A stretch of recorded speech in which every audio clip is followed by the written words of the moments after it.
मित्रांनो, महाराष्ट्र राज्यात लाडकी बहीण सोबतच लाडका भाऊ ही योजना पण चालू झाली होती. लाडका भाऊ म्हणजे मुख्यमंत्री युवा कार्य प्रशिक्षण योजना. ही योजना 17 जुलै 2024 रोजी महाराष्ट्र शासनाने सुरू केली होती. याचे उद्दिष्ट काय होते? महाराष्ट्रातील बेरोजगार युवकांना उद्योग आधारित प्रत्यक्ष कौशल्य प्रशिक्षण देणे, जेणेकरून ते रोजगारक्षम बनू शकतील.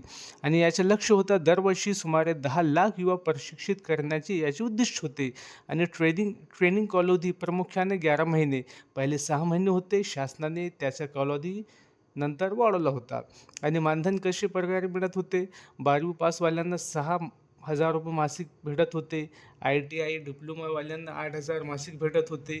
पदवी किंवा पोस्ट ग्रॅज्युएटवाल्यांना 10,000 मासिक भेटत होते. आणि हे मानधन थेट DBT मार्फत आधार लिंक खात्यात ट्रान्सफर होत होते. आता हेच योजनेबद्दल सरकारने एक नवीन GR किंवा परिपत्रक आणलं आहे. ते म्हणजे कसं आपण पाहूया. मुख्यमंत्री युवा कार्य प्रशिक्षण योजनेअंतर्गत प्रशिक्षण पूर्ण केलेल्या उमेदवारांना कौशल्य, रोजगार, उद्योजकता व नाविन्यता विभागामार्फत राबविण्यात येणाऱ्या योजनांमध्ये प्राधान्य लाभ देण्याबाबत. आता हे GR काय आहे, कसं आहे, थोडक्यात आपण वाचूया. ह्याची प्रस्तावना अशी आहे की राज्यातील युवकांना त्यांच्या शिक्षणानंतर प्रत्यक्ष कामाचे प्रशिक्षण देऊन त्यांची रोजगार मिळण्याची क्षमता वाढविण्याकरिता संदर्भ क्रमांक 1 येथील दिनांक 9/7/2024च्या शासन निर्णयान्वये मुख्यमंत्री युवा कार्य प्रशिक्षण योजना कार्यान्वित करण्यात आली आहे.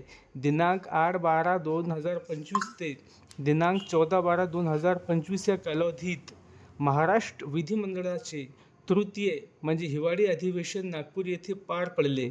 सदर अधिवेशनात मुख्यमंत्री युवा कार्य प्रशिक्षण योजनेअंतर्गत प्रशिक्षण पूर्ण केलेल्या उमेदवारांबाबत झालेल्या चर्चेदरम्यान माननीय मंत्री म्हणजे कौशल्य व रोजगार मंत्री यांनी मुख्यमंत्री युवा कार्य प्रशिक्षण योजनेअंतर्गत प्रशिक्षण पूर्ण केलेल्या उमेदवारांना कौशल्य, रोजगार, उद्योजकता व नाविन्यता विभागामार्फत राबविण्यात येणाऱ्या योजनांमध्ये प्राधान्य लाभ देण्याबाबत कार्यवाही करण्यात येईल असे जाहीर केले होते. त्यानुसार माननीय मंत्री कौशल्य रोजगार यांच्या संदर्भ क्रमांक 4 येथील दिनांक 17/12/2025च्या पत्रान्वये प्राप्त झालेल्या निर्देशानुसार मुख्यमंत्री युवा कार्य प्रशिक्षण योजनेअंतर्गत प्रशिक्षण पूर्ण केलेल्या उमेदवारांना या विभागांतर्गत शासकीय औद्योगिक प्रशिक्षण संस्थांमार्फत म्हणजे ITI मार्फत राबविण्यात येणारे अल्पमुदतीचे अभ्यासक्रम, मुख्यमंत्री उद्योजकता व नाविन्यता महाफंड इत्यादी योजनांमध्ये प्राधान्य देण्याची बाब शासनाच्या विचाराधीन होती. आता शासन निर्णय काय आहे हे पाहूया. मुख्यमंत्री युवा कार्य प्रशिक्षण योजनेअंतर्गत प्रशिक्षण पूर्ण केलेल्या उमेदवारांना रोजगार, स्वरोजगाराची संधी उपलब्ध व्हावी याकरिता खालीलप्रमाणे कारवाई करण्यास याद्वारे मान्यता देण्यात येत आहे. एक आहे पहिला आहे संदर्भ क्रमांक 6 नुसार शासकीय औद्योगिक प्रशिक्षण संस्थांमार्फत राबविण्यात येणाऱ्या अल्पकालीन अभ्यासक्रमांसाठी उपलब्ध जागांमध्ये मुख्यमंत्री युवा कार्य प्रशिक्षण योजनेअंतर्गत प्रशिक्षण पूर्ण केलेल्या उमेदवारांसाठी 10% जागा मागणीनुसार राखीव ठेवण्यात याव्यात. सदर योजनेअंतर्गत प्रशिक्षण पूर्ण केलेल्या उमेदवारांना अल्पकालीन अभ्यासक्रमामधील कोणत्याही एक अभ्यासक्रमासाठी एकदाच मुफ्त प्रवेश देण्यात यावा.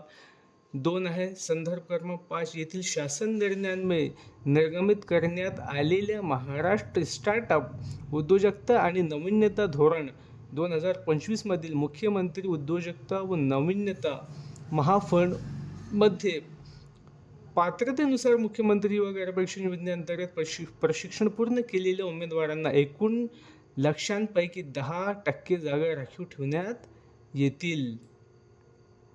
तिसरा पॉईंट आहे मुख्यमंत्री युवा प्रशिक्षण योजनेअंतर्गत प्रशिक्षित झालेल्या उमेदवारांची अद्ययावत यादी रोजगार उपलब्ध करून देण्याच्या दृष्टीने उद्योग विभागास नियमितपणे उपलब्ध करून देण्यात यावी.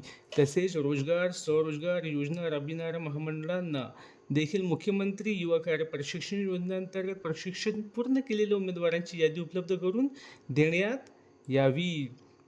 चौथा क्रमांक आहे मुख्यमंत्री युवा कार्य प्रशिक्षण योजनेनंतर प्रशिक्षित झालेल्या उमेदवारांची माहिती डेटा महास्वयं पोर्टलमध्ये समावेश करून मॅच मेकिंग पोर्टल ॲप्लिकेशन उपलब्ध करून देण्यात यावे. याद्वारे उद्योग, उद्योजक व लाभार्थी यांच्यात थेट संपर्क व रोजगार संधी निर्माण होतील.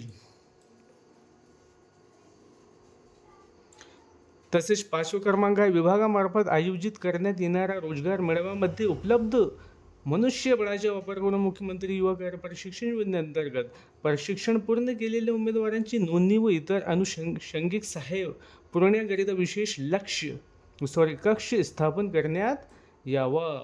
आणि 6वा पॉईंट आहे खाजगी कंपन्यांना आवश्यक असलेल्या तात्पुरत्या मनुष्यबळासाठी ITI मार्फत आवश्यकतेनुसार विशेष प्रशिक्षण कस्टमाइज ट्रेनिंग देऊन अशा रोजगारांमध्ये मुख्यमंत्री युवा कार्य प्रशिक्षण योजनेअंतर्गत प्रशिक्षण पूर्ण केलेल्या उमेदवारांना प्राधान्य देण्याबाबत प्रयत्न करण्यात यावेत. उपरोक्त मुद्द्यांबाबतची कारवाई आयुक्त कौशल्य विकास, रोजगार व उद्योजकता यांनी करावी व त्याबाबतचा अहवाल दरमहा शासनाला सादर करण्यात यावा.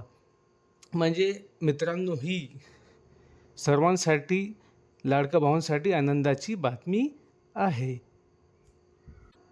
म्हणजे ज्यांनी मुख्यमंत्री युवा कार्य प्रशिक्षण योजनेअंतर्गत आपापले प्रशिक्षण पूर्ण केले आहे त्यांच्यासाठी अतिशय महत्त्वाची बातमी आहे.